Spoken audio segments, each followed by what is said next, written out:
Long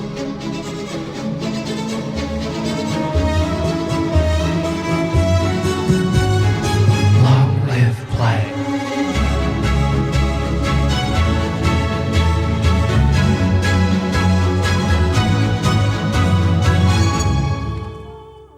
Hello and welcome to the 55th episode of Long Live Play, the number one Australian PlayStation podcast, full of lukewarm takes and mental breaks, hosted by myself, Govinda Whitehurst, and the Zach Fair to my Cloud Strife, Mr. Khayl Adam. If you like what you hear, you can and should review us on Apple Podcasts or follow us on Instagram and Twitter at LongLivePod. There is a link tree there with other things and other places that you can find us if you wish. With that out of the way, Khayl, how are you going? Govinda, I'm fantastic, and the Cloud-Zach comparison is apt because, like Cloud, you are but a pale imitation of me, the fair one, Zach. Yeah, that's fair. I did call it a Buster Blade at some point, so I think it's only fair that I'm the shadow, the lesser, so, as it were. Though I'd say a fan favorite, you know? Oh, definitely. Look, he gets all the credit, but we all know that Zach is the man. It's true, but I have to say, Cloud Strife in the remake is a straight-up thirst trap. Girls are throwing themselves at him, like, left and right. I can relate to that. I felt very immersed in that game with the way that the women in it would just basically, you know, you just couldn't get anything done, essentially. And I really relate to It's never that. happened to you, dude. It's never happened. It happens all the time. It's crazy. The part that I find the most unbelievable in that game is that the two main women that are after Cloud's affection are just so friendly to each other. Like, there's no, like, love triangle dynamics, animosity, you know, there's none of that. It's just, they're just friends and they really look out for each other and Cloud. And I'm like, is he gonna go full-on Mormon and just get 5 wives? Is that what's happening? The interesting part is that he really shows no interest in them at all, which is like... Well, he doesn't show a lot of interest in a lot of things, you know? And there's a reason. There is a reason for that, Govinda, but we won't get into it because no spoilies here. No spoilies here. Well, no, probably there will be some of some kind that we don't intend to happen, but they probably will slip out at some point. We try our best to not do that, though. But how am I going? Stressed, actually. Yeah, I'm you've stressed. been very busy. You've been... I'm very I busy. Be that guy, and I don't want to call this out in the air. You've been neglecting me a little bit, which has been kind of hurtful. It's been a nice power play for me because Govinda will like message me and be like, "Hey, you free?" And I'll be like, "Nah, I'm busy. Sorry." All I want is to play Shredder's Revenge. All I want is to be a turtle and brawl shit in a street. You're getting and ahead of Shredder's Revenge. We're going to talk about that soon, but I'm very busy, Govinda. I'm a very important person. I have a lot of things going on, a lot of pans in the oven, fires in the... What are you doing that you can't tell anyone about? Tell us all about the things you're not allowed to tell us about. I got 2 games for review that I can't tell you about. I just can't. Or like the lawyers will come after me. It's crazy, dude. It's so crazy. Is it bad for me to tell everyone that I know what they are? You don't know what they are. It's a goddamn lie. You don't know what I do. I know what they are. Don't you worry about it. I won't tell anyone. I don't know. Yeah, just a lot of stuff coming due. And I'm trying to go... I mean, I am going on holiday to Geelong. Yeah, it's like... Trying to. You yeah, better no, it's happening. Make it. It's happening in like 2 days. Yeah, we fly out to Melbourne on Friday morning, come back Monday arvo. So a good long weekend. And you've left your dog in my care for 2 of those days, and that's going to be fun for you. Nothing. He's not going to be happy. Yeah, he will. He won't be happy that you're there or that we aren't there. Both things. No, he actually will, which is really funny because I've done this before. Don't you forget? I've taken care of this one before for longer, and he's just a happy little clam when I'm there. As long as he gets his food at around 4:30, he's Gucci. Yeah, no, he'll let you know. He's generally a very happy dog. Like he barks and can be annoying, but he is happy. He's stoked.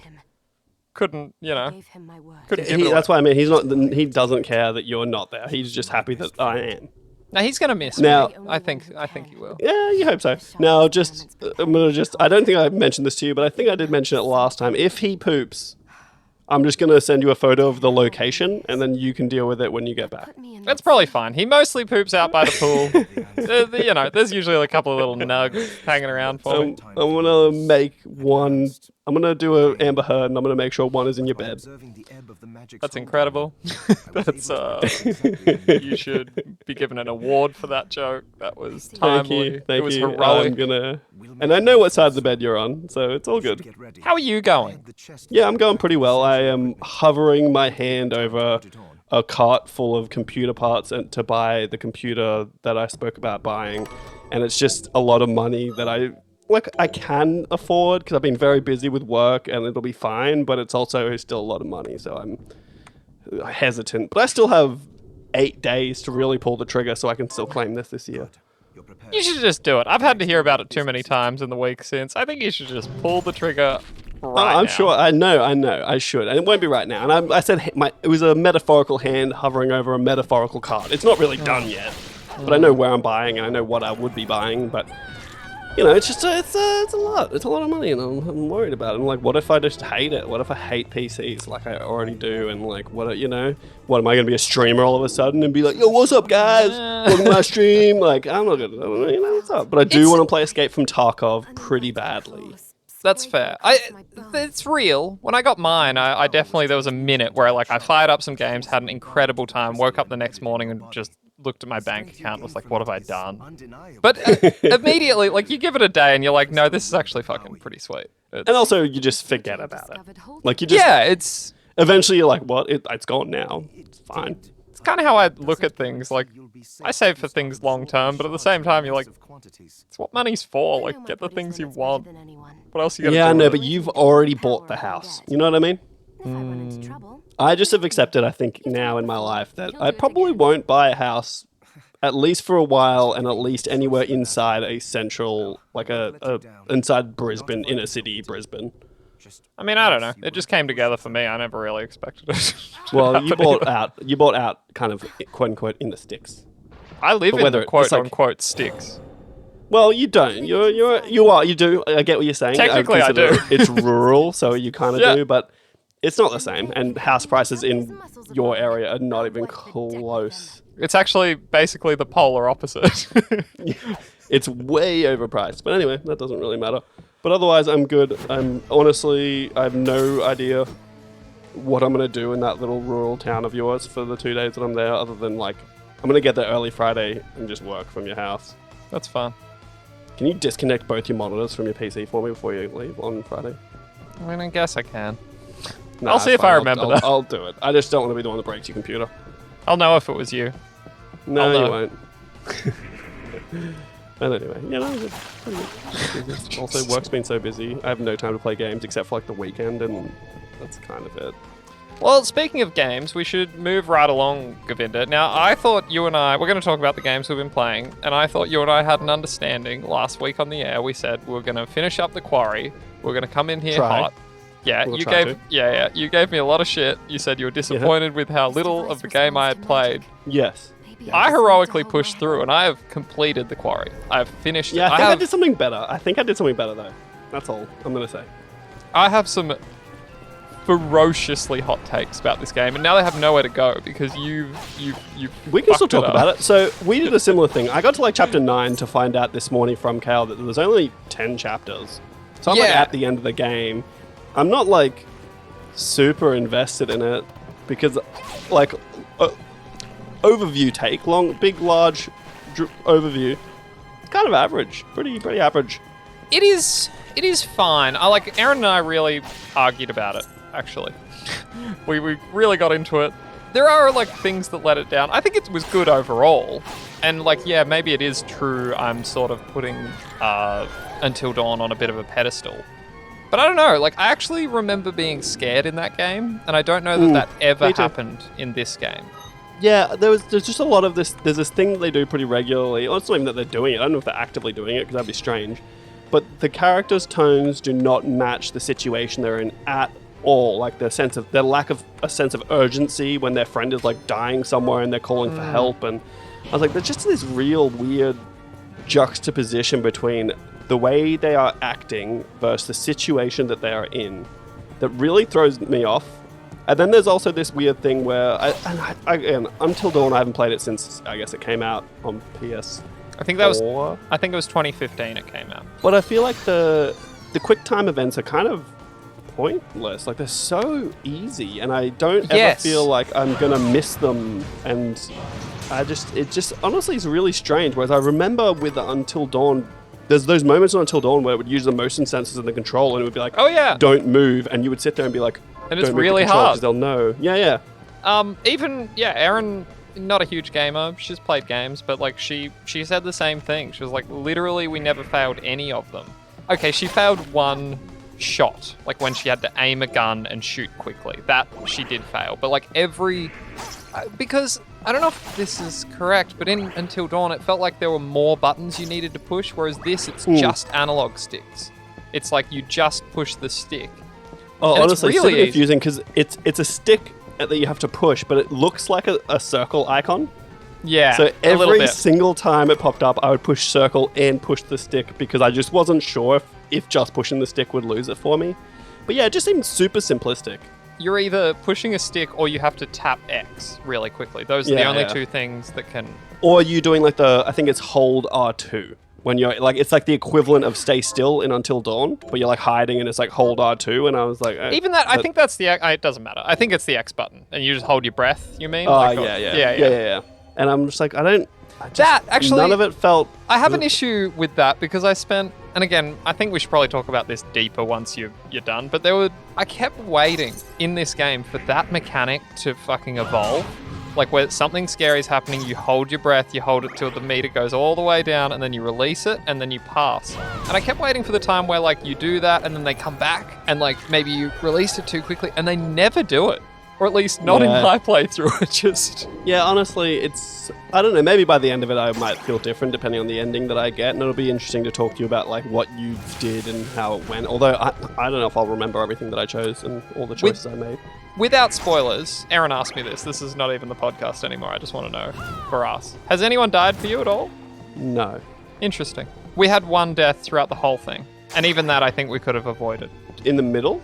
Like in the middle of it or towards the end? Right at the end. Yeah, well, I'm not right at the end, so possibly someone will die. Yeah, maybe. I did, because of course, like the best part of these games is after you're done, you go and check out where shit could have happened. You could have had a lot of deaths right now. They can die like as soon as I think it's chapter 3. Yeah, but you have to fail these quick time events that are just so easy. Some of them are pretty interesting, like it'll be cool to talk about it, but I came really close to killing someone and didn't know about it. But if I'd done it, literally the push of a button would have killed someone in chapter 3. Ah, okay. Yeah, there's weird stuff too. Like there's one very specific bit around the campfire where a decision gets made for you. Like it sounds like it's setting up for a really big decision for you to make in the story. And then there is no decision, and the character just does what they do to push the story in a certain direction. And I was like, that feels like a really missed opportunity there where it could have been a pretty big branch in the story, but it just... No, it has to happen this way, and because we say so. And I was like, okay. Maybe you get it done this week. We'll carve out some time next week and talk maybe spoilers. 3 weeks seems pretty good to, and we'll warn everyone up front. But I'd like to fucking do that. Yeah, sure, whatever. No one's gonna play it anyway. But yeah, I feel like it's pretty lacking to me. I don't know. It's fine. Sometimes it looks really good too. Sometimes it just looks bad, like so bad. Yeah, some of the character models are very off-putting and strange. Others... Yeah, but sometimes they look good in like the right such situation, but then like they jump into water and the water looks so bad. I'm like, whoa, I've never seen water this bad, or not that I can remember, which means it's been a very long time, and I'm like, what is going on? I do remember this was a Stadia game originally before Google just completely abandoned Stadia. It was meant to be a Stadia exclusive, apparently. Exactly, and then Google just was like, no, we're good, and they just gave up on it. Poor anyone who invested in Stadia early on thinking that was going to be a thing. Yeah, it's a tough time. Outside of that, though, Govinda, we have your crack, and I did not expect you to take to this game in the manner that you did. I am, of course, talking about Teenage Mutant Ninja Turtles Shredder's Revenge. Now, you and I played this for a hot minute. And then you like just wanted you wanted more, didn't you? Well, see, you call it crack, and sure, maybe it is, but I would say it's more like what my sister used to do to me when I was little, and she'd open a pack of chips and she would give me just one. That's cruel. And she knew that would mean that I would want more, but she wouldn't give me any more, Khayl. It's hard to be the youngest, isn't it? It is. But it's also the best because I'm the favorite universally around the family, I'd say. Except the nieces have come in now and really have like cut my grass there, which is a bit annoying. You hate that in your 30s. You're like, I remember me, I'm so young. I'm hip, I'm with it. But yeah, it's a very fun little side-scrolly brawler game. I was having a great time. Shockingly good. And like last week I was raving about this purely on the strength of like my nostalgia for this IP. And it's actually shockingly good. Like it's fairly deep for what these games are. It's just But simple enough that you don't really need to worry too much about anything. It's a side-scrolling beat-em-up. Like we said, it can be played with up to 6 people at once cooperatively. You have 7 characters to choose from. I haven't played since we played, but I found out where you unlock Casey Jones. And I'm very excited. I imagine. It is, yes, it is. But it's kind of nice too, because you can play the story, and then if you want to change characters, you can just pop out, change your character, and continue the story where you left off. Yeah. Like start everything again, which is pretty good. Michelangelo so far is my boy. Those nunchucks are mad, and I found my Donatello. I'm ready. For more.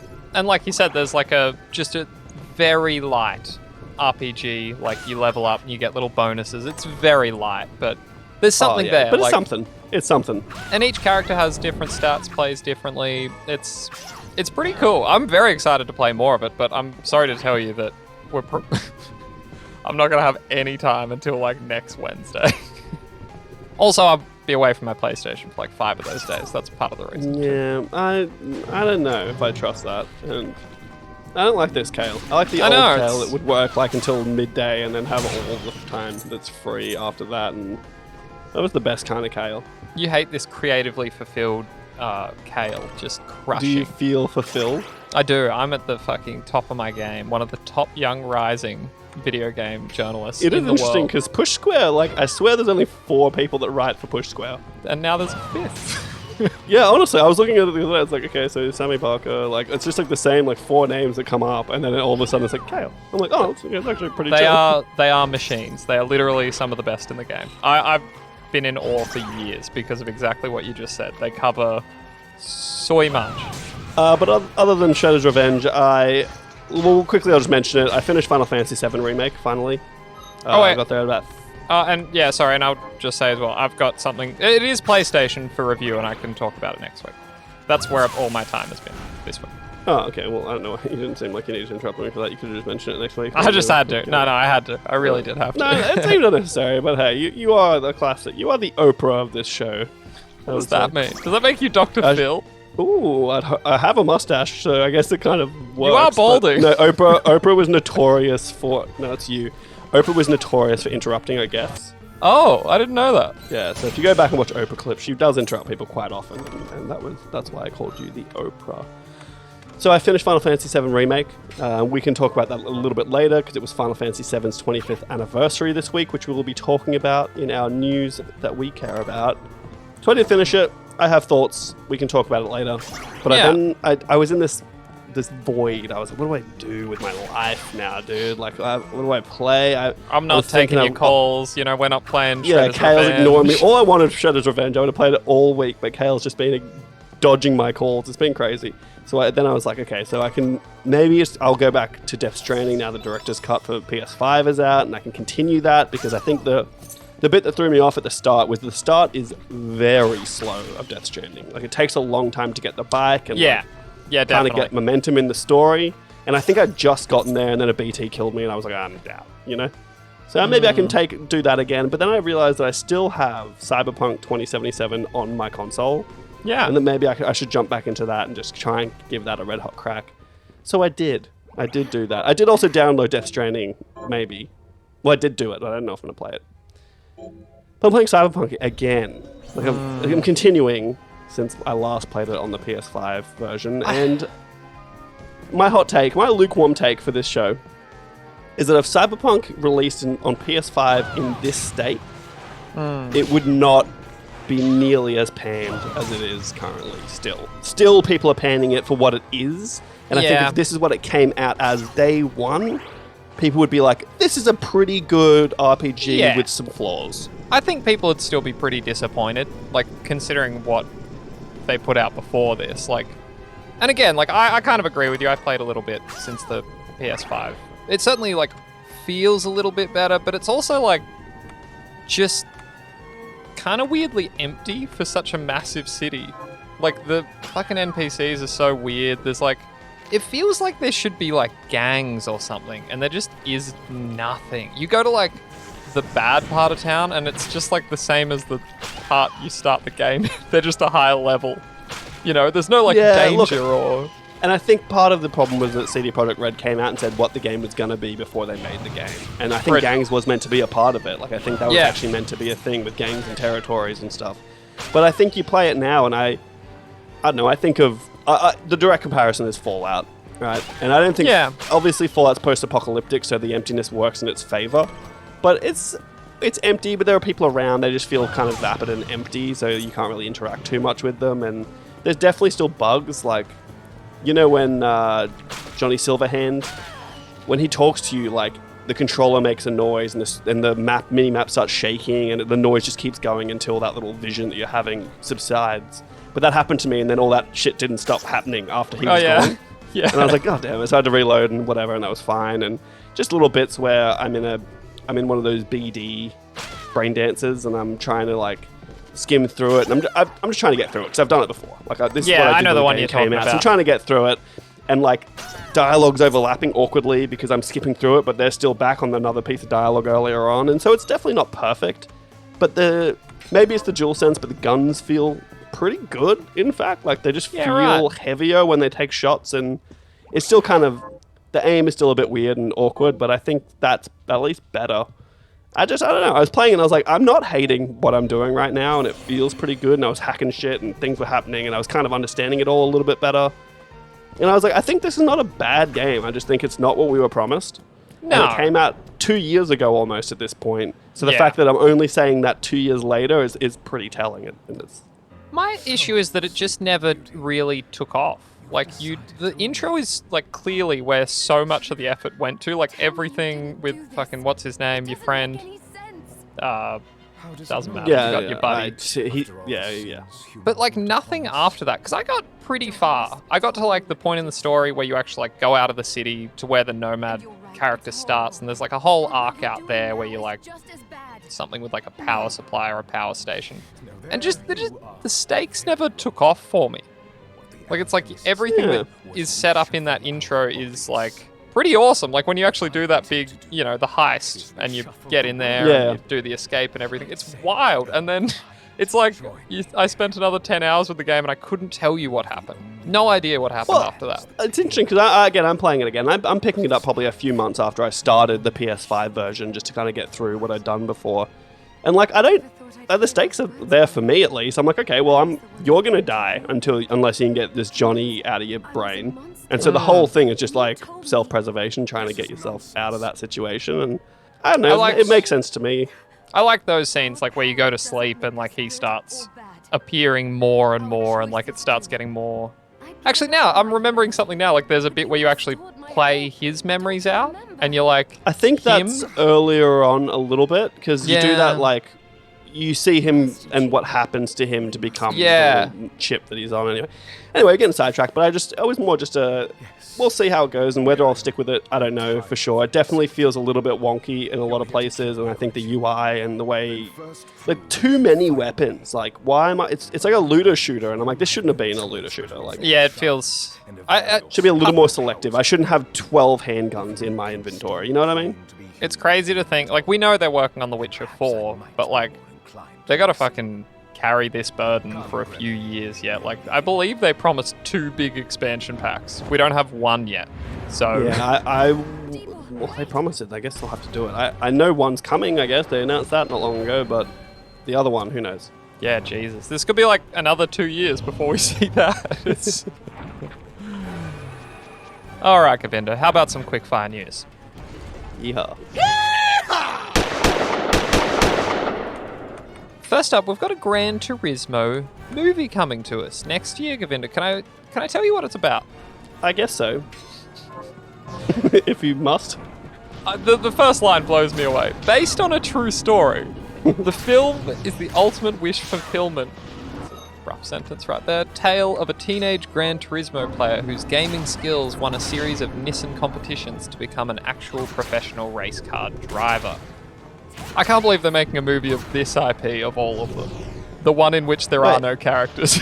Wait, so let me clarify. It's a true story about someone who played so much Gran Turismo and won so many Gran Turismo tournaments that they became a real race car driver. Yeah. Apparently. Okay, well, I definitely maybe won't watch that, probably. I mean, look, they could turn it around. Maybe I'm going to be wrong. Maybe this is going to be incredible. I didn't think Uncharted was going to be a good movie either. I still wouldn't even say it's good. I'd say it was serviceable. It was fun. okay. It was decent. It was fun. I had fun. But yeah, look, maybe. I don't know. It could be. I don't know. Sure. You're not going to go see the Gran Turismo movie? No, I'll watch it on some streaming service when it's free. After you just told me the anecdote about you want a high-end racing wheel for your new gaming rig. Doesn't mean I want to watch a movie about it. And it wasn't that I want it. It was that I told my brother I was building a PC, and then he was like, well, build me a PC. And I was like, well, I'm not doing that. But he's like, well, what if I buy a Fanatec racing wheel, which is probably the top of the line, like $1,000 racing wheels and pedals setup. And I was like, yeah, sure. If you do that, you can use my PC and I can use your racing wheel. Have you ever been to someone's house? Like, I went to someone's house once. Maybe you were there, and it was this guy, and he had like a fucking proper. It was like a little capsule that he got into, and it was like a driving setup with like a vibrating seat that had speakers in it, and like the wheel and the pedals and actual gears. It was crazy, and it looks so fucking ridiculous in a human being's like living room. No, I think that's one of those ones where like you can't have a full rig like that where you're in a caged rig dedicated to racing until you have a den. Like you have a dedicated room for games. You have a race room. Yeah, just a den, you know. You need to have like a... This is not a social room where people are. This is just for me, and if people come over, I don't show them this. I look forward to creating an anti-social room where it's just blackout You've got lights. it. You're sitting in it, dude. Yeah, but it needs to be more so. It needs to be no light, no sound. I can lock everything, and I just put the PSVR 2 on my head, and I disappear from this reality. There's still time. Just a flicker. Next up, I know a guy we grew up with is fucking doing backflips somewhere in the world, but Skate 4. Skate 4 is happening. Govinda, you like the Skate video game franchise, didn't you? You'd like to pop a ollie with your sticks, didn't you? I was more of a 360 flip kind of guy, but yeah, sure. It was an interesting game, wasn't it? The Skate. Because it actually felt like... I mean, it still wasn't, but it was better than Tony Hawk's, because you could actually get off your board for one thing. And before Tony you get Hawk at could let you get off the board. That's not about...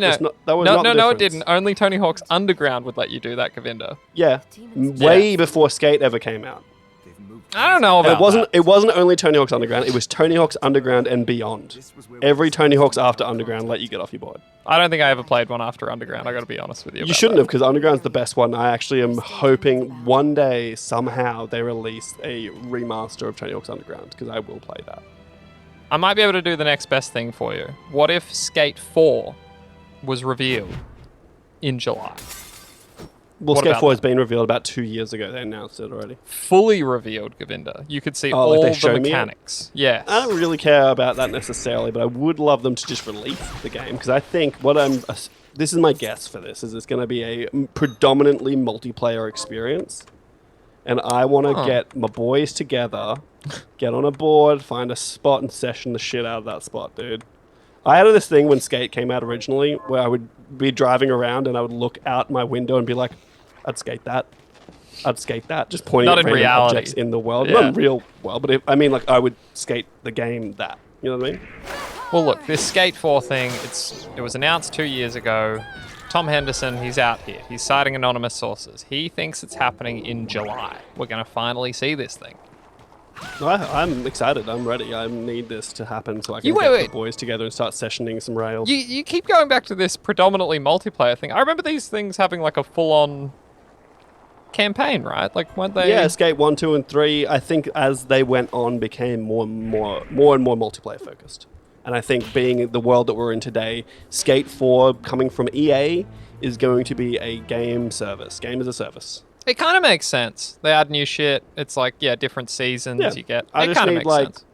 Like, you could almost do like a Warzone kind of thing. And not saying make it a battle royale, but be like, here is your map. And then in a year's time, we'll release a new map. I think they really fucked up. Like, now is the time where this just becomes Skate, and that is the platform forever. It's just like they just keep adding to it. True. Like true. it's been long enough for a full reboot. But they've probably of this. been making it for 3 years, you know? Like, it's been in development for... They told us 2 years ago. They're probably making it for 3, and 3 years ago they just didn't think to do that. So it's probably too late now. And maybe it won't be called Skate 4 by the time we actually see it. You know, maybe they've mixed it up. But I'm excited. You know what gets me excited, Govinda, is when cheaters get their comeuppance, you know? When wrongdoers face justice. That's what I like. That's what excites me. I do also love justice. I do love justice. And karma. And karma. I don't believe in And karma. karmic justice. I don't believe in karma. I do believe in destiny, though. The game, or...? Then let me get right Both. to the point. This is low-key, by the way, my favourite part of my job now. Is like, this is a story I wrote for Push Square. It's about Call of Duty and their new anti-cheat system. And this is something I would never have known anything about, and I just got to Ricochet. read. Yeah, I just got to read about Ricochet and how. I reckon I'll put the link in the fucking thingy down the bottom, but I recommend everyone read it because it's fascinating. Like, they want to punish cheaters, but they need to keep them around so they can figure out how they're cheating. And so they've come up with some really interesting systems. They've got a 3-part system. The first is called Damage Shield. So when this thing detects illegal activity, it makes everyone else in the match invulnerable, right? To that person. Just to that player, yeah.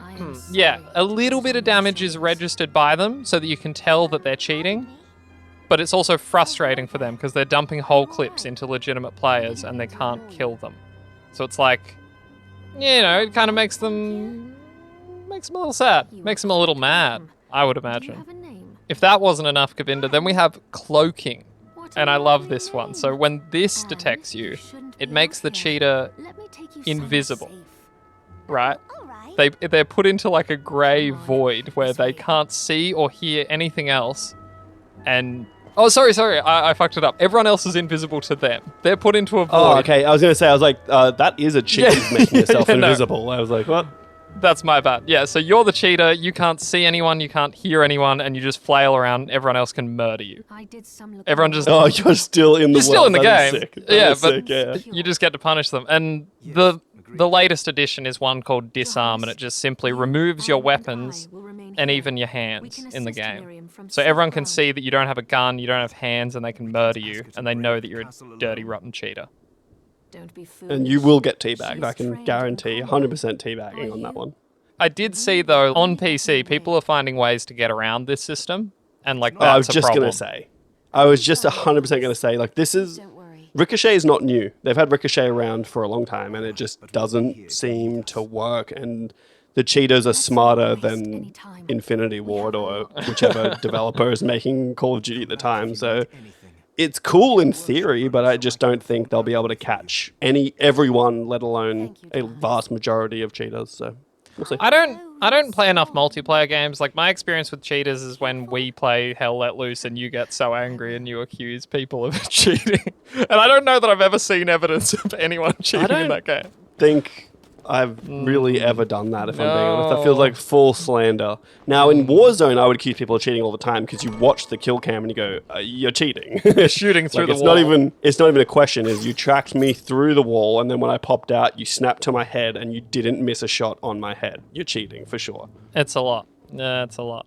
Speaking of Call of Duty, Govinda, Call of Duty Studio Infinity Ward seems to be working on an open world RPG.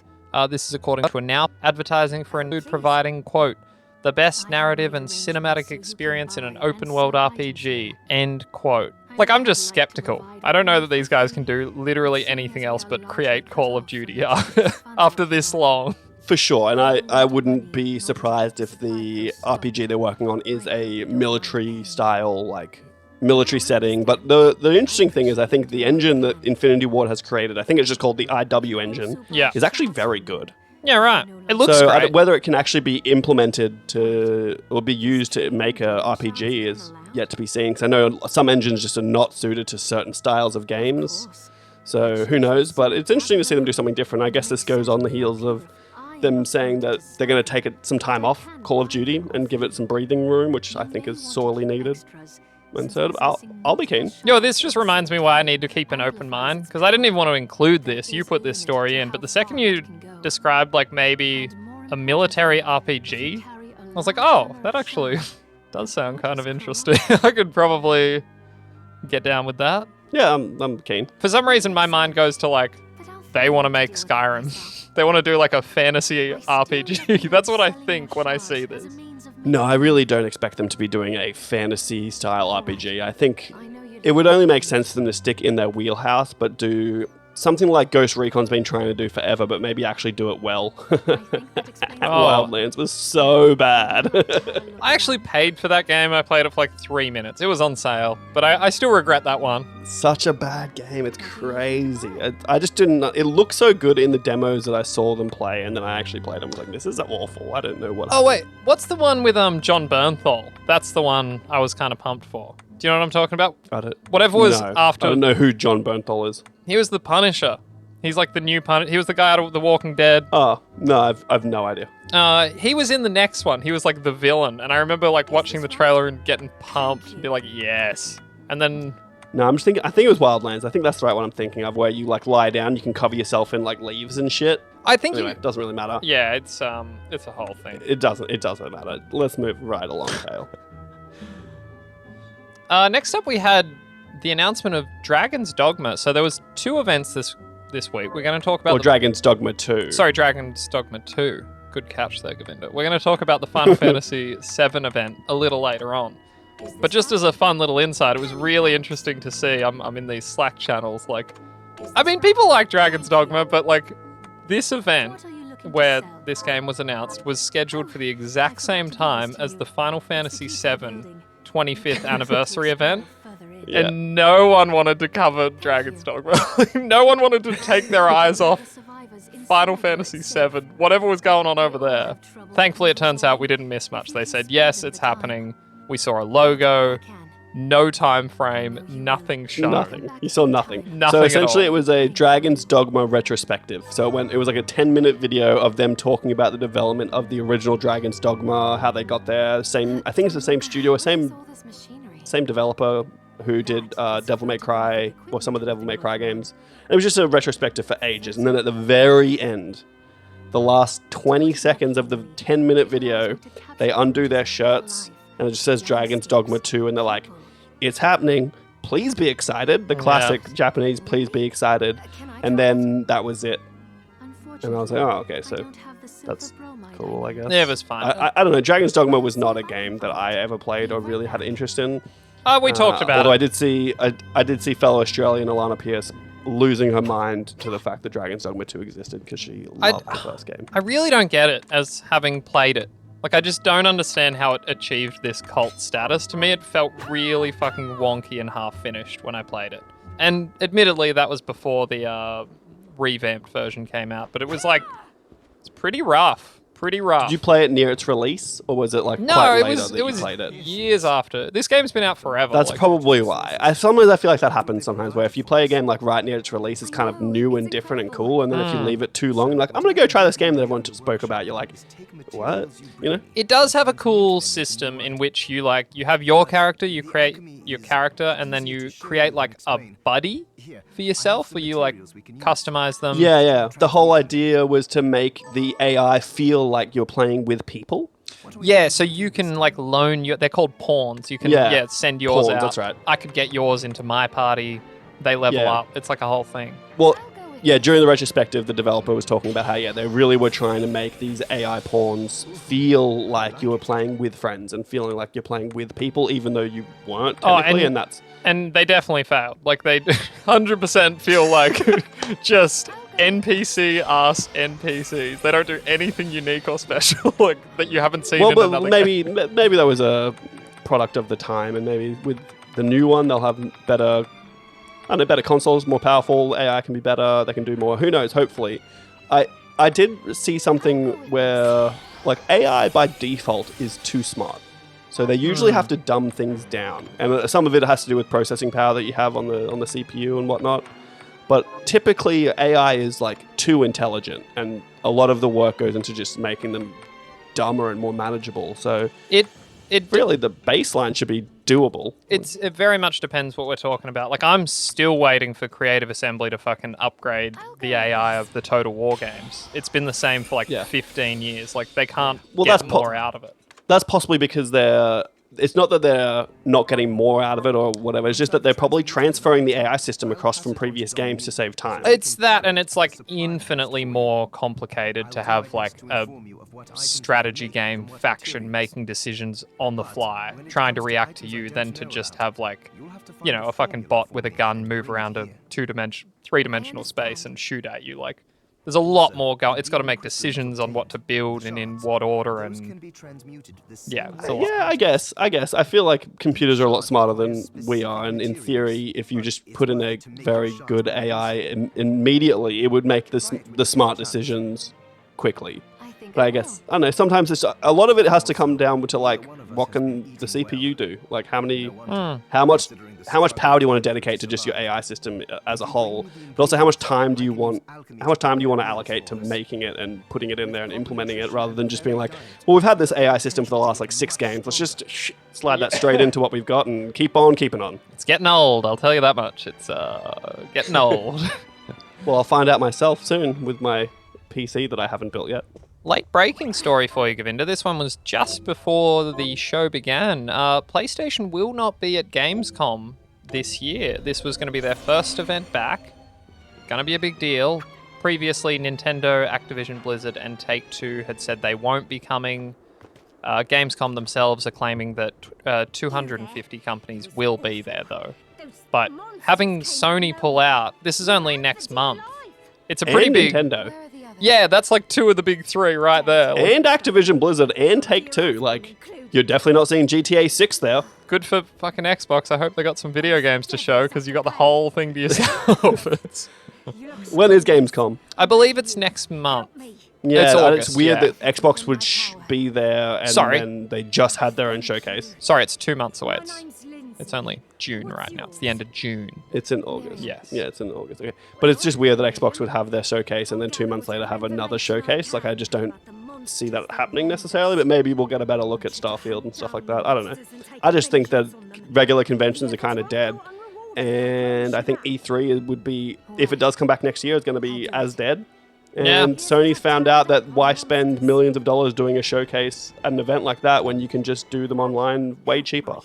I didn't include it here, but a potential reason for this, as suggested by Video Games Chronicle, was that since the pandemic, big publishers don't put the effort into creating playable demos on a massive scale anymore. They just true. Like the vertical slices that they would do, because that took time and effort. So, like, and again, like, why do it for a few... Oh, at Gamescom, it's tens of thousands, but, like, that's a tiny part of your audience. Like, why not just work on a downloadable demo or something? And also having presence on the game floor is different to doing the big showcases that they used to do. But also, like, I don't know, you think about it, right? And a 30-minute state of play that you get an editor to edit and put together with a voiceover, honestly probably cost you, like, unlikely, but maybe, like, $20,000. Putting together a full showcase, I know it might be, but it depends how long it takes to edit. Editors are probably charging like $100 an hour, like it, and the voiceover on top. Let's say conservatively $10,000 to put a showcase on like they used to at E3, those big E3 showcases with the fucking orchestra and all of the people and flying everyone there, and like you're probably spending $1 million on that. Like it's fiscally irresponsible to be like, let's go do that again. I do miss it though. These like weird little showcases we've been doing. It's not. I'd rather just see a big show rather than these like weird little half shows everywhere. I think what's missing, and I think Xbox did a better job of it, is I think what's missing is just like the human element, you know? Yeah. I feel like PlayStation needs like a face of PlayStation to be on a stage and be like, hey, this is what's going on, this is what's happening, and look at this sick game, how sick was that? And it can be corny sometimes, but I think it just feels a little more personable when there's someone there and a face there, you know? Lord knows Jim Ryan ain't the charismatic hero we need right now. Get Hulst in there, baby. Get that Hulst in there. He is quite good. I mean, he's still no Shuhei Yoshida, the OG. No, who can not love that guy? You know what I mean? Nicest dude. Never met him, but he seems nice. I imagine he's really nice. I imagine he's nice. Next up, Govinda, we have rumours. Rumours swirling. The rumour mills are in full mill. What does a mill do? They grind. It grinds like wheat into flour. Good. I'm sure mills do other things, but that's just like I assume like a windmill is the idea is the wind is turning the big blades, which is then turning the mill at the bottom, which is crushing the wheat. Yes, that was very informative. Thank you. I just know this stuff. I didn't have to look it up. There was no cuts there. That is just me knowing information and be happy. Please be proud of me. The rumours are swirling of a possible PS5 Pro controller. Now, Govinda would be very excited by this. I would be excited by this too. But the scuttlebutt is, what would set this apart is it would have buttons under the sticks that would allow the sticks to be removed, either to clean them or to replace them if perhaps they were affected by stick drift. They would have grips on the gamepad and they would have better software inside them, presumably for latency or... Yeah. The one thing that you just left off there, which I think is really the only reason that I would want this, is there'll be back buttons, presumably. Oh, okay, back buttons. Like paddles underneath, like the Xbox Pro controller has 4 paddles underneath. I'm looking at mine right now. I hate those things. I don't want that. I don't want that's that. all I want.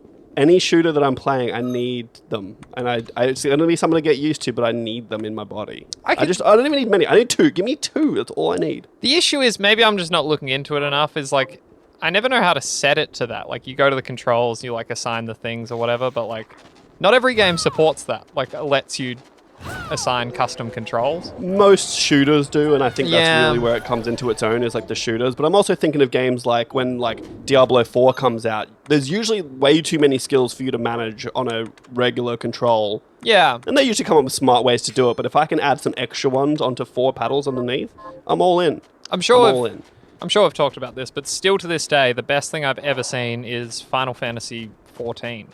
The way they do, like, you have all your face buttons, you hold like L2, so you'll be like X, square, triangle, that's 4. If you hold down R2, that's another 4 with the face buttons. Then if you hold like L2 then R2, that's a whole nother set, or if you hold R2 then L2, that's a whole nother set. And it's just but awesome. even that's so convoluted. It really isn't. And like now, well, you go from you got 4. I think of like playing WoW and how many hot buttons you have in WoW. You have 1 to 0, right? Like you've got that many. At least if you have 4 buttons on the back and the face buttons there, you can hold you can just have 8 on the go, and then you hold L1, you have 8 more, and it's almost like cycling through those like hot bars that you would in most MMOs. This is what that's designed to do as well. Well, it is, but you're only getting 4 each time you cycle through. Well, you're actually getting 4 face buttons. Sorry, I think, well, you also can do it for the D-pad too, so that can be another 4 on that side, depending. Sounds messy, dude. Sounds messy. It's quite Either good. way, that sounds like a game that you should just play on PC, because that's the kind of person I am now. PC must race. Jesus Christ. But I want one so badly in my body. Get it? I've waited for this for so long, and all PlayStation's ever done before was outsource it to companies who make bad ones. Yeah, Or Mad give Cats. you like the little connectable paddle, little extra buttons that you click into the bottom. And it's just not enough, and finally they're getting into the Pro Controller game, and I'm into it, except it's going to be like $190 probably, and I probably won't buy one. So this is all ahead of more rumors that we might have a bit of a showcase coming up from Sony. We don't know whether it's a state of play. It might just be some weird little thing, but we're hearing about these 3 new headsets and 2 monitors. The monitors specifically are being marketed as like best for PS5. They're like PC monitors, but for PlayStations. Yeah, I thought of you immediately. So, being someone who's looking at buying a PC, and I've also, I work at home on my computer. I've got one 4K 60Hz monitor that I do all my work on, plus my little laptop monitor. It's fine. It gets the work done, but it's just not enough. So I was looking for another monitor, but obviously I wanted one that could do high frame rates for my PlayStation, has HDMI 2.1. Ideally, I would love a USB-C input, which most don't have. And finding HDMI 2.1 with 120 plus hertz on a monitor is actually really difficult. Yeah. And very expensive. Like, you're looking at around $1,300 to $1,500 minimum to get a HDMI 2.1 computer monitor. And Sony is selling TVs with HDMI 2.1 for about the same price. So I'm hoping Sony can come into the monitor market, undercut the competition and drop like an $800 HDMI 2.1 high frame rate 4K display, and I will probably just somehow buy 2 of them. Yeah, right. It's That is my dream. If they can get me a 27-inch 4K HDMI 2.1 with HDR, I'll give up the USB-C input if I need to. That's fine. But there's nothing on the market that does that right now, and I'm super stoked if that is the case, and its timing could not be better. Look, we might hear soon, and it wouldn't be a fucking episode of this show if we didn't talk about the fact that people are suggesting maybe we see God of War at this hardware show. So when I saw this pop up, it was again the classic Tom Henderson dropping stuff on Twitter, and he said evidence of a state of play next week, and it was Gran Turismo producer says an update to the game next week. Jason Schreier said God of War Ragnarok release date later this month, which will be next week. And Sony is set to reveal some hardware that we just spoke about. And all of that is pointing towards something happening next week. So, look, I'm so ready for them to tell us when God of War is coming out. It's like we can just stop talking about it. Yeah. Everything I've heard is that it's going to come out this year around November. That is the general consensus right now. I know Jason Schreier said that. He's pretty good at knowing people in the industry. And if they say it, then it's probably happening. It doesn't matter. Like, whenever it comes out, I'm playing it. You know, like I don't care anymore. Stop telling me, Khayl. Stop telling me about it. Pretty good at knowing people is what Jason Schreier is, according to Govinda. Well, that's about all he is. He's a little bit of a bitch sometimes, but he's also very good at knowing people. Look, in the industry. I should probably elaborate. Again, very few people have the cred that he does. Like, if someone's going to be right about this, I'm going to put my money on him. Well, yeah, it's the credibility's there, right? Like, he can be a little bit of a dick sometimes where I'm like, just shut up. But he's also very good at his job, and he takes it very seriously, and he's probably one of the better actual journalists in the video game industry. So, right now, I don't know, when he says stuff... Like, right now. Like, I don't know if you heard earlier where I said I was one of the top young rising gaming journalists in the game. Like, I'm actually coming up right now. So, just, if it's fine with you, if we just say right now. Just for right now. He is, and probably forever will be, the best video game journalist in the industry, now and forever. So, I don't know, he doesn't usually say stuff unless he feels pretty rock solid on it, so if he says it, it's probably happening. I don't, it's... it actually, no, honestly, the more we talk about this game, it's kind of like... It's super annoying, too, because there's been like a whole back and forth, and this is only a problem for people that are on Twitter too much, but the like... evidence and counter evidence that this game is getting delayed into next year, or it's coming in September or October, or like, it's super annoying. It keeps going like one way or the other. Oh, we'll forget all about it once we actually get a release date. I don't even care. And I just think, it's fine. Just don't even stress. Just release it when you're going to release it. Even if you delay it, I don't care. The Xbots can get real mad and tell us how shit we are and how bad Sony is. And like, that's fine. It doesn't matter because the game will come out eventually. It'll be fine.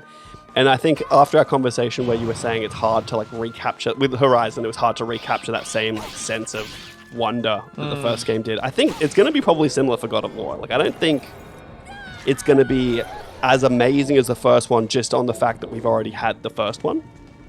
As a quick aside, can I just take you to the side? I thought it was worth announcing that I played some Horizon Forbidden West the other day. I was in the middle of a cauldron. I fought my way out of it. And then I deleted it from my console. And I've decided that that'll remain until we get an expansion. Okay. I just wanted everyone to know that.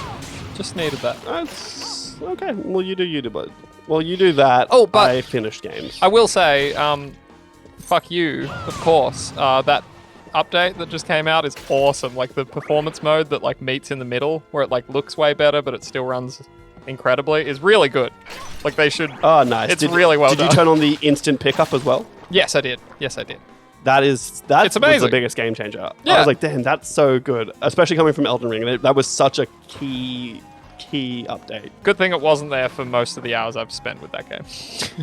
Neither of those features. God, you'll never be happy. Shut the fudge up and move on. It's time for the news we care about.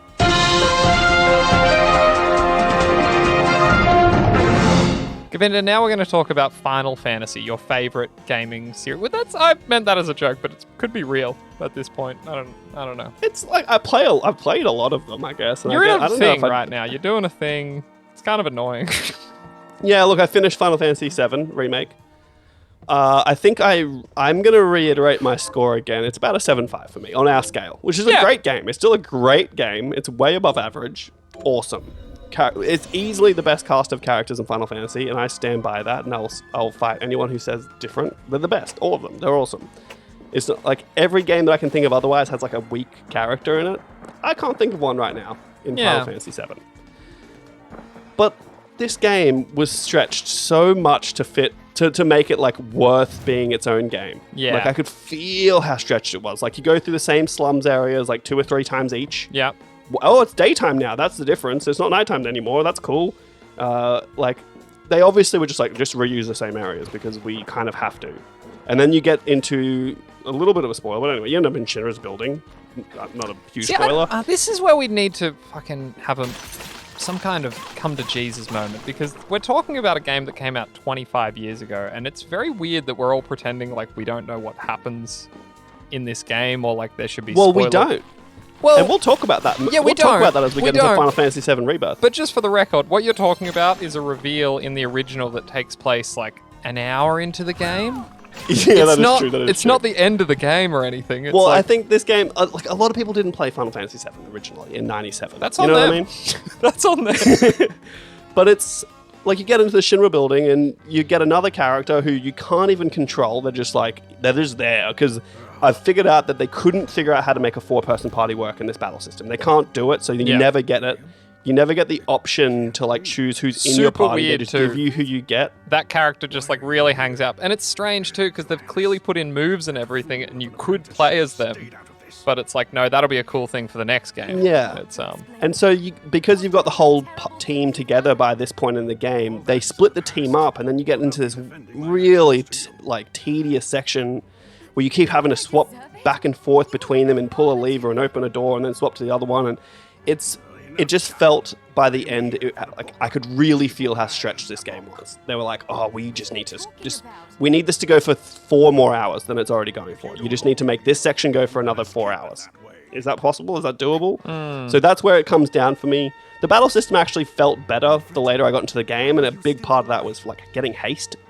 Haste changes the game. It does. Like it's not broken, but it almost felt a little bit broken because I had haste going so consistently with everyone that I always had full ATB gauges, which was the antithesis of the issue I had earlier in the game with the battle system, where I almost I didn't have enough time to spend all the gauges that I was having. Yeah. And at the end of the game, it felt way easier than that midsection of the game where I was struggling a little bit. Yeah, So, right. I don't know. I still really enjoyed it, and I thought the story was compelling enough. I kind of know what's already going on, but obviously this is a bit of a retelling, a reimagining of the story, and things are definitely different. Sephiroth remains the fucking baddest dog. It's sick. It's when you finally do have that showdown at the end Yeah. and the music starts, you just When everyone is seeing him, yeah. that's when you're like, okay, this is going to be sick, and I'm a fan. And that is what kind of drew me along, but I definitely felt it was definitely stretched thin. Well, I'm glad you enjoyed it, Govinda, because you're going to get more. We're going to move into some stories here. Obviously, we had the Final Fantasy VII 25-year anniversary event. We got a few big announcements out of it. This isn't the order it happened in, but it makes sense to do it this way. This story comes to us via Michael McWhirter at Polygon. Links below. Just going to read the lead. You know how this works. No plagiarism here. All right? Just everyone, Khayl's really concerned that we're plagiarizing, but I'm like, you're quoting them. This is news. There's nothing wrong with it. He just needs to be okay with this. Square Enix showed off the next installment of Final Fantasy VII Remake on Thursday during a live stream celebrating the 25th anniversary of the seminal role-playing game. The second part of the Final Fantasy VII Remake project is titled Final Fantasy VII Rebirth and is coming to PlayStation 5 next winter, Square Enix has revealed. That could mean either a late 2023 or early 2024 release window. Govinda, we got to see a little. It's mostly just Cloud walking. It was gameplay. Yeah, it was not a lot gameplay. there. It wasn't groundbreaking. See, and this is where it gets super annoying. Are we allowed to say what this game's going to be about? Do we even know? It's so vague. Well, I'm just doing it. So if you don't like it, I don't know. So the first game, you're in the city. You're in Midgar. you get out of it, and then now you're out of the city. Is that a spoiler? Like, we're talking about the first 2 hours of the original game. And then now you're trying to get Sephiroth. Yeah, you're after chasing, him. you're following Sephiroth. And this is the game. Now, this is the meat of the original game, is you're out, you're on this journey, you start to meet the other characters. There's a little more to it, but... I'm breaking this trilogy up into what I would call the classic cinema 3-act structure, and remake is just act 1. Like, again, after the game's done, you're finally propelled into the story. Again, it makes sense to just introduce it. So here's our next story from Kat Bailey of IGN. Work has already started on Final Fantasy VII Remake Part 3, which will cap off Square Enix's trilogy when it's released sometime after 2023. Nomura confirmed that some development has already begun on the as-yet unnamed third title in a note following Thursday's live stream. He said, "I myself have started on the development and am working towards the completion of the series," Nomura wrote in a 2-part message on Twitter. Govinda, this game needs to be called Reunion.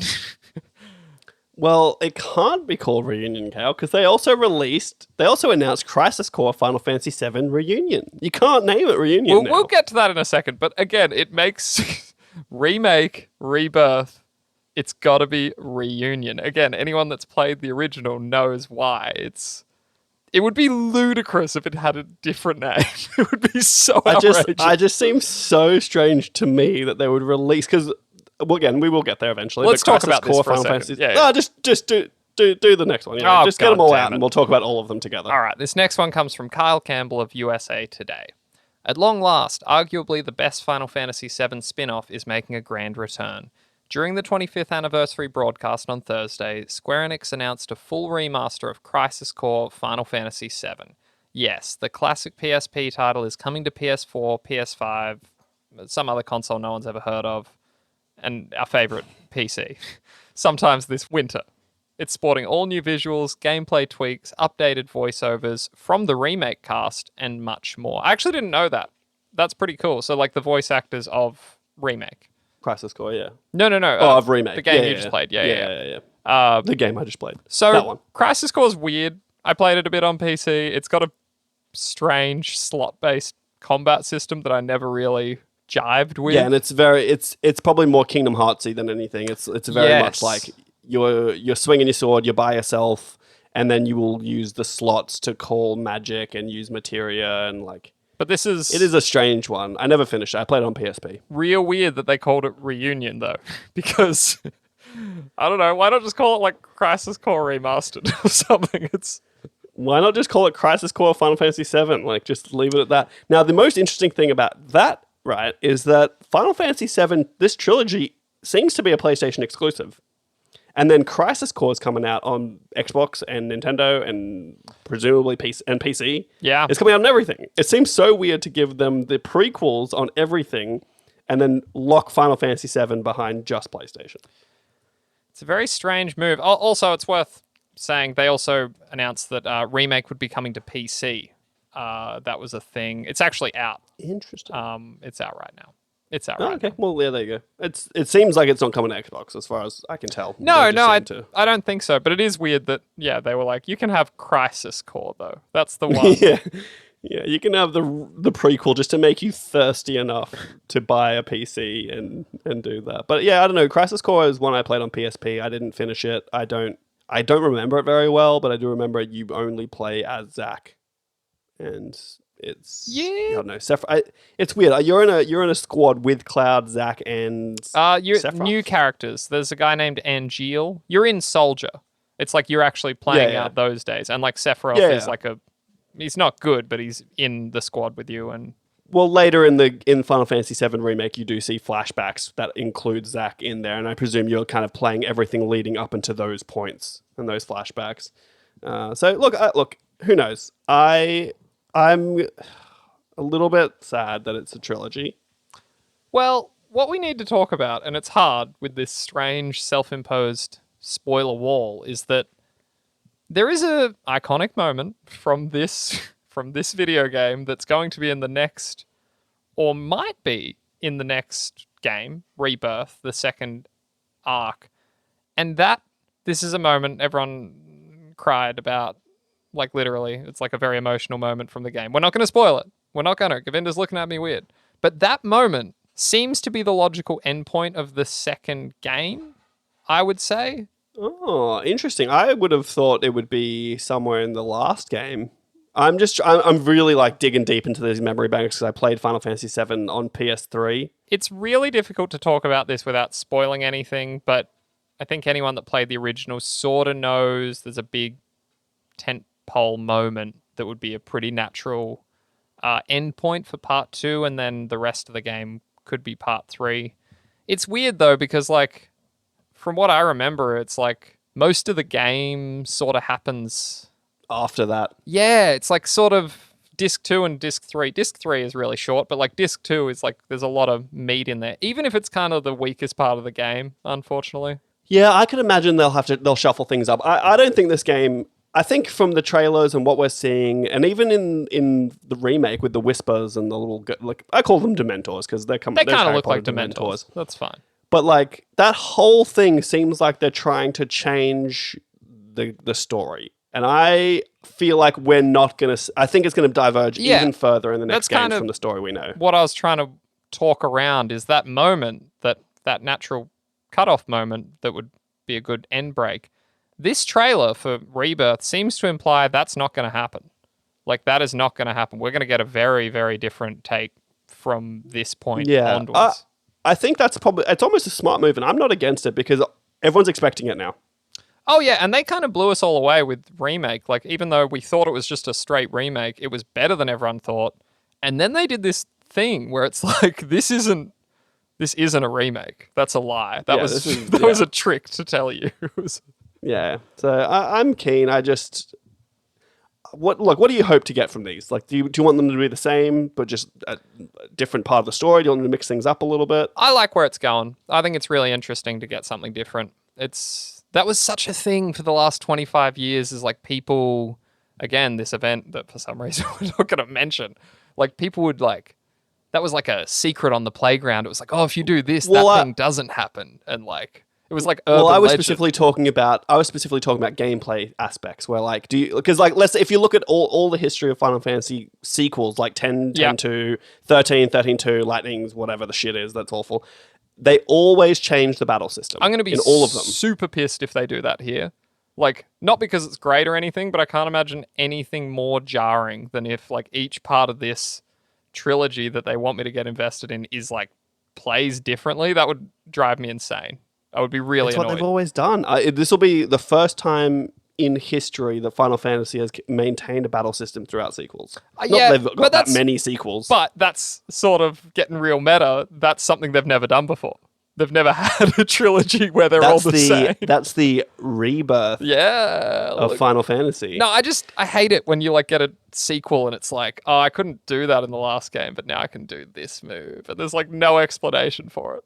I don't know. I think it's going to be really interesting to see how they handle it because really at the end of the remake, like it's really evident that they cannot handle 4 people in a party. Oh, like I could see them again. That's kind of like whatever. Like you only had 3 people in the party in the original. Like I don't mind that there isn't 4. Yeah. It'll just be weird to bench people. I think in a game like a turn-based RPG, it's expected that you have a bench, right, of characters that are not in the fight. Yeah. But it's going to be... It feels like they were obviously avoiding it in this of actually having a bench because they kept splitting up the party. Yeah. And so it's going to be weird if we get into a game that's like you see enemies in the field and you start fighting them and someone just isn't there all of a sudden. Super weird too because there's like 8 or 9 characters too, so you're gonna have 3. You've got Yuffie. I actually was considering doing integrated, but I'm gonna wait a little bit to do that. I think that's gonna be a good intro into the next game is to do integrated before it. I thought about that too. I was like, I could just play that rather than replaying part 1. Yeah, but you've also got Vincent, which I guess was you didn't have to get Vincent in the original game, but why wouldn't you? Because he's a mad dog. You didn't have to get Yuffie either. You could very easily miss her. Exactly. You got She's in a forest, and if you miss her, you miss her. And the same Vincent, if you don't, Vincent's hard too. Like you got to play a special. You got to play a special like piano song in Cloud's home, if I'm remembering correctly, to get Vincent. Yeah, there's a whole. And if you don't play the right notes, you just don't get him. What you got? Kate Sith. You got Sid. Kate Sith. I forgot about Kate Sith. Except you do get a little glimpse of him in Remake, which I was pretty psyched on when I saw it. You see him for like 1 second watching a big event happen in the Remake. And I was like, that's actually so sick. I love that we avoided saying Red 13's name, but then we're like, well, then these other characters. Like, you get Red 13 in Remake, but you don't play as him. Yeah, I don't know. Yeah, I don't know why I said I didn't care about characters. I didn't say, look, they exist. They're the same characters. They're fine. It's fine. But I just think it'll be weird if you bench people in a game that feels a lot more like a live action-y, not, you know what I mean? They can't do it. Like, because they can't have all of them on the field. So, like, someone's getting benched either way. Even if they had 4. It's going to feel strange. And that's why I was wondering if because they're going to get into the... They were able to skirt around that in the remake and kind of split everyone up because it kind of fits in with the story, what everyone's doing at any given time.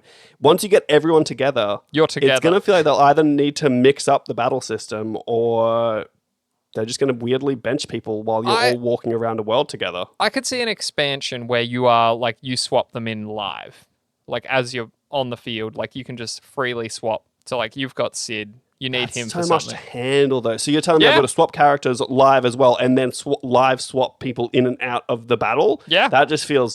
That's gross to me. Yeah, it probably will be, but I'd rather them change up the battle system completely than do that, because that's even more messy than it already was in Remake. So, I mean, we'll see. You could just do it on the world map. You're like, this is my active party. They're in the battles. And then when you're out of a battle, you can swap that around. Like, that would probably be what they do. That's honestly what I'm looking forward to the most is an actually like a way more open Final Fantasy VII because you are walking down corridors for most of 7 Remake. And it's so funny because literally the end of that game is the point in which in the original you step out of Midgar onto the world map for the first time and it actually opens up. But and they do it. They do it in this. It's also a trick though because it's a fucking JRPG from 1997. It's not an open world. There's only like one place you can go. Like it gives you the illusion of choice, but you still have to go to the one spot. Well, yeah, it's an open world with a linear path. I mean, you can like fuck off and play with. But the also chocobos. like Yuffie's forest is if you don't go there, you don't get Yuffie. No, I think Yuffie. It's like she can just turn up at a certain point. Like, it's not a specific place. Maybe you can just get her early. Oh, she steals something from you, and then you can run into her later. Or I can't remember. It was too long ago. Maybe you just get her early. Because in Final Fantasy IX, there's a Quina or whatever, and you can either get Quina early, or she'll just show up in the story later, and like it's just forced upon you later. But you have the option to pick her up early if you want to go catch some frogs. Maybe my least favorite Final Fantasy character is the fucking frog monstrosity that you just... Bro, it's the I worst. literally messaged Sean. I was like, what a monstrosity I tried Quina is. so hard not to have it in the party, and you just can't. Well, she's so OP, you can't not have her. Honestly, if you just weaken everything and then eat stuff, and she learns the best skills, it's crazy OP how good she is. Sorry, I'm playing Final Fantasy IX. I mentioned it briefly the other day, and I'm still playing that now on my Switch. But yeah, that's almost overpowered. I got this like pumpkin head smash or something, and it does the difference in your health to your full health in damage. And at this point in the game, that is potentially so much damage, like 5 times more than anyone's doing. It's really hectic. All right, well, Govinda, I think we've covered this from stem to stern. This has been episode 55 of Long Live Play. I'm pretty sleepy. We talked a lot. I feel like I slandered Final Fantasy VII Remake more than I intended to. I really did enjoy it a lot. A lot of it fell flat a little bit for me too. A little stretch out, but anyway, who's talking? I've been me. Khayl's been him. Next week we'll talk about more stuff. I can't guarantee it'll be quality, but I can guarantee it'll be quantity. I can hear your dinner in the background. And I think other people can too. And Khayl's hungry. So the more I stall, the more he's going to get mad about it. But I'll also get mad in my edit because I'll hear me stalling and be like, hurry the fuck up, dude. So this has been it. This is it. You can find us on the places and you can please review us if you would like. And also, honestly, send me an email, dude. longliveplaypodcast@gmail.com. Send me an email, dude. I'm still waiting for that first email to come through. I feel like we really made it when that email comes through. Anyone, anything at any time. Goodbye. Goodbye.